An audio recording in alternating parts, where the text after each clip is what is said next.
Guys, iwan muna kami. Pakisara mo ang pinto.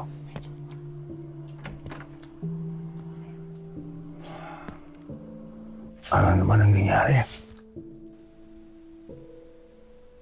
Rebecca, nag-report sa akin ng nurse. Hindi mo daw iniinom ang gamot mo. Hindi ka kumakain. Ano bang gusto mong mangyari sa buhay mo?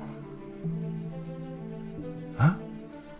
Ayoko nang mabuhay, William. Ni makalagad, di ko magawa. Ano pa? Ano pa? Ano bang silbi ko? Tumingin ka sa akin. Kailangan kita. Kailangan mong lumakas. Kailangan kita sa tabi ko. Natindihan mo? Hindi ko na alam kung sino ang pagkakatiwalaan ko. Wala na si Antonio. Patay na. Si Calvin galit na galit sa akin. Pero ikaw pa rin ang presidente ng Pilipinas. Susunod ang lahat sa'yo. Rebecca, hindi ko na masyadong alam ang nangyayari. Unti-unti nang kumakalas sina Calvin.